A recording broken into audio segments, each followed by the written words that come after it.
It's fall in western Nebraska, and that means one thing, harvest time, here on your latest installment of Fridays in the Field, brought to you by FNBO, the Great Big Small Bank.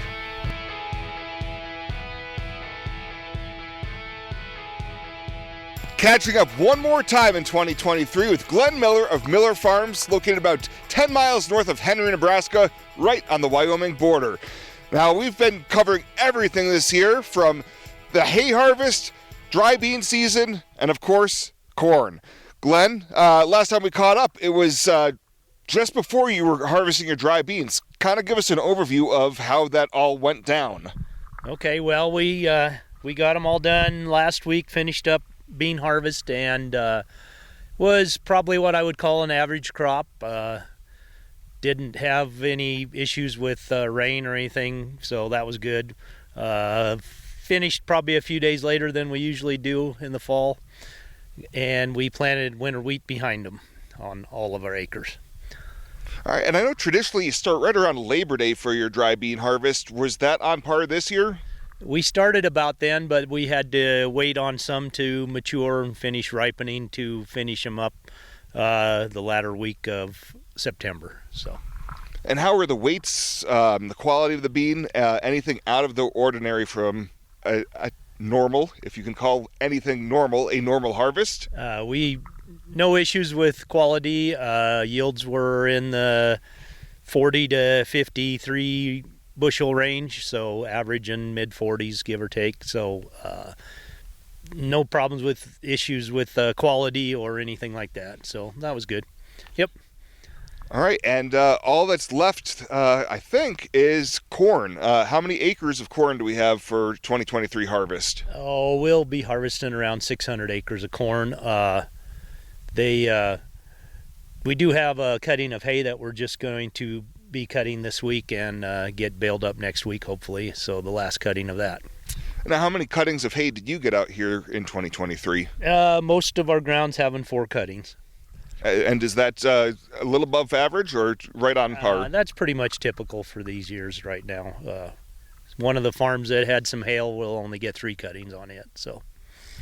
Unfortunately, you were able to avoid the white combine this year. I know it's always a crapshoot, but the weather has cooperated pretty much through and through. Mm-hmm. Yeah, no early frost. Looks like the end of this week it probably going to have some frost, but that's pretty late anyway for most of the seasons we usually have. Now, driving up, I noticed the corn quality looks great, but I still see a little green on the stalks. Are you still a little ways out before you can get ready for actual harvest?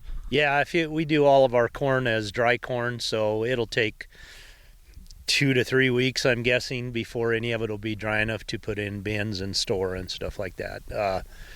It sometimes takes a good killing frost to start taking the green out the rest of the way now and things like that. The weather looks pretty good next week, so it'll be drying down in the near future probably. All right, and what are you expecting for total time for harvest? I believe in years past you've gone clear up to Thanksgiving time.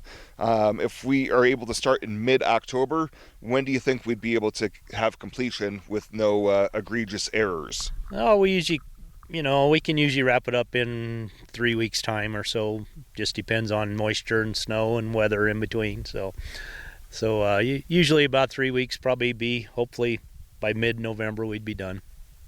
All right, and I was talking to, before the interview, have a new toy for the harvest season. Picked up a new combine. I guess, what are your hopes with that one? Hopefully it runs and works good and we don't have any issues with it. So. And that came from eastern Nebraska. Whereabouts? North Platte area. Yep. Okay. Eastern for us, I know that's pretty far west for a lot of other people. Yeah. All right, so if we can get done with the corn harvest, what is kind of the quote-unquote off-season looking like for you? What keeps you busy before you can get back into the fields in early 2024?